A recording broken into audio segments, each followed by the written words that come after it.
Le monde appartient aux femmes. Le thème de la foire du livre 2011 rend hommage aux femmes de lettres, une initiative saluée par la ministre de l'Égalité des chances, Joëlle Milquet.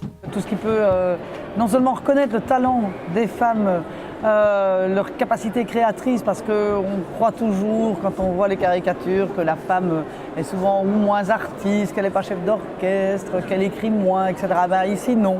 On voit qu'il y a des femmes super qui écrivent des magnifiques romans.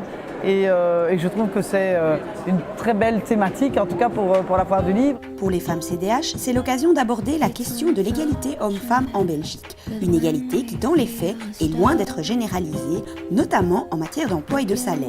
Aujourd'hui, si l'égalité de droit semble acquise dans la plupart des domaines, on a vu les femmes émerger en politique, on a vu des femmes à la tête des entreprises, des femmes aujourd'hui qui s'imposent dans la recherche scientifique, dans d'autres types de domaines. Si les législations sont plutôt bonnes et les intentions louables et progressistes, eh bien dans les faits, aujourd'hui, l'égalité patine sérieusement et on pourrait même craindre à moyen terme que la régression guette. Et ainsi, il y a beaucoup de situations de femmes qui sont de plus en plus précaires au quotidien.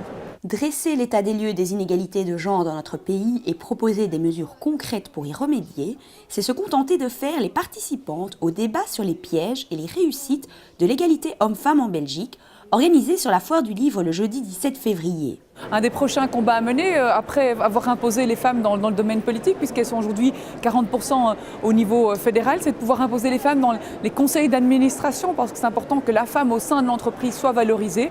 La Norvège a adopté dès 2004 des législations extrêmement précises avec des quotas. La France vient de le faire au mois de janvier 2011. Et donc je pense aujourd'hui que la Belgique doit être pionnière dans les pays qui vont emboîter le pas à ces premiers États européens, à imposer des quotas au niveau des conseils d'administration, tant des entreprises publiques que des entreprises cotées en bourse. Alors ce n'est pas des femmes pour des femmes, des compétences, il y en a suffisamment en Belgique. C'est des femmes aujourd'hui qu'il va falloir promouvoir, qui vont apporter leur point de vue au sein des entreprises, leur sensibilité et espérer aussi être attentives au sort des femmes au sein de leur propre société.